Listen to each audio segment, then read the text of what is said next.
খুব সমস্যা হচ্ছে, জনগণের খুব সমস্যা হচ্ছে। এই রাস্তার উপরে মাটি পড়ছে, রাস্তার উপর থেকে সেই মাটি ধুলা বালি হইয়া মানুষের খুব সমস্যা হচ্ছে এই গাড়ি চলাতে। প্রতিবাদ করার চেষ্টা করেন? প্রতিবাদ আমরা করতে গেলে হয় নাকি? প্রতিবাদ করবো, যে লোক আসল মেন মালিক সে থাকে ভাটায়। এরা তো দিন হাজিরে কাজ করে, এর সঙ্গে প্রতিবাদ করে কি করব? মালিকের নাম জানেন? না, মালিকের নাম জানি। মালিক ওই ভাটার মালিক, লক্ষ্মীপুর ভাটার মালিক। উনি কি ক্ষমতার দাপট দেখায়? ক্ষমতার দাপট না হলে কি সে এরকম করতে পারে নাকি?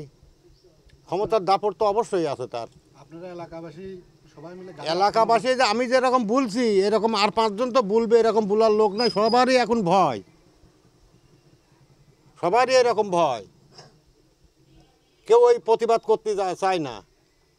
কেউ করে আমলি, কেউ করে বিএমপি, কেউ এটা করে, কেউ ওইটা করে। এই রকমের ভয় কারণের জন্য এটা করে না, কেউ প্রতিবাদ করে না। যা হয় তাই হোক।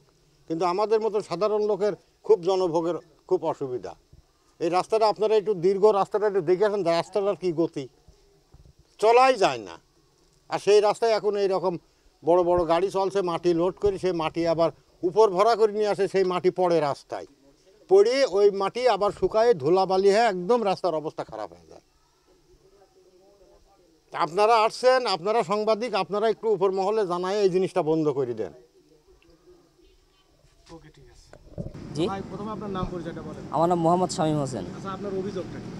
আমার অভিযোগ হচ্ছে আমাদের গ্রামের রাস্তাটা আমাদেরকে ঠিক রাখতে হবে। এ হচ্ছে আমার অভিযোগ। এই জায়গায় একজনরা এসে ব্যবসা করছে, অথচ মাটি বিক্রি করতেছে ভাটাদের কাছে। আমাদের কাছ থেকে কোনো কিছু শুনিও নাই, কিছু বলেও নাই, অথচ রোড দিয়ে গাড়ি চলাচল করছে, ভারী গাড়ি চলাচল করছে। রোড থাকবে না, রোড ভেঙে যাবে। কে বিক্রি করেছে মাটি? এই মাটি বিক্রি করছে যারা পুকুর লিজ নিয়েছে, ওনারা যারা পুকুর আবাদ করে। নাম জানেন নাকি? ওনার নাম তো মেবি আমার জানা নাই। আচ্ছা, এই পুকুর খননের কারণে কি সমস্যা হচ্ছে? সমস্যা যে রাস্তা, গ্রামের রাস্তা, ওটা আমরা পাকা করছিলাম, তো এটা ভেঙে যাবে। যে ভারী গাড়ি চলাচল করছে, মাটির ভারী প্লাস গাড়ির ভারী, আর বড় বড় গাড়ি, এই গাড়িতে রাস্তায় চলাচল করলে রাস্তা থাকবে না। আরও পুকুরের সাইডে তো আছেই, আরও এরকম রাস্তা চলাচল করছে, রাস্তাগুলো তো দেবে যাবে। মানে মাটি কিনেছে নাম জানেন নাকি? মাটি কিনছে এদিকেও নাম জানিনি, তবে লক্ষ্মীপুর হয়তো বা যাচ্ছে মাটি, লক্ষ্মীপুর ভাটায় হয়তো বা, খোঁজ নিলে হয়তো জানা যেতে পারে। তবে আমি অসুস্থ ছিলাম, তো তারপরেও আমি এই ইয়েটা সবার ইসের মাধ্যমে তুলে ধরছি যে কী করা যায় কি না যায় একটু দেখতে হবে। প্রতিবাদ করার চেষ্টা করেননি? জি, প্রতিবাদ করার চেষ্টা করেছি। এখন পুকুরে যারা মাটি বেচছে হয়তো বা নাই, যারা মেশিন চালাচ্ছে হয়তো ওরা আছে, আর ওদের সাথে কি কথা বলবো? ওরা বলবে যে আমরা আমাদেরকে অর্ডার করছি, আমরা কাজ করছি, হয়তো বা এই কথা বলবে। মানে আসলে নাম জানেন যে কে কিনছে কে কাটাচ্ছে? এখন নাম জানি না, হয়তো বা দেখলে চিনি আমি।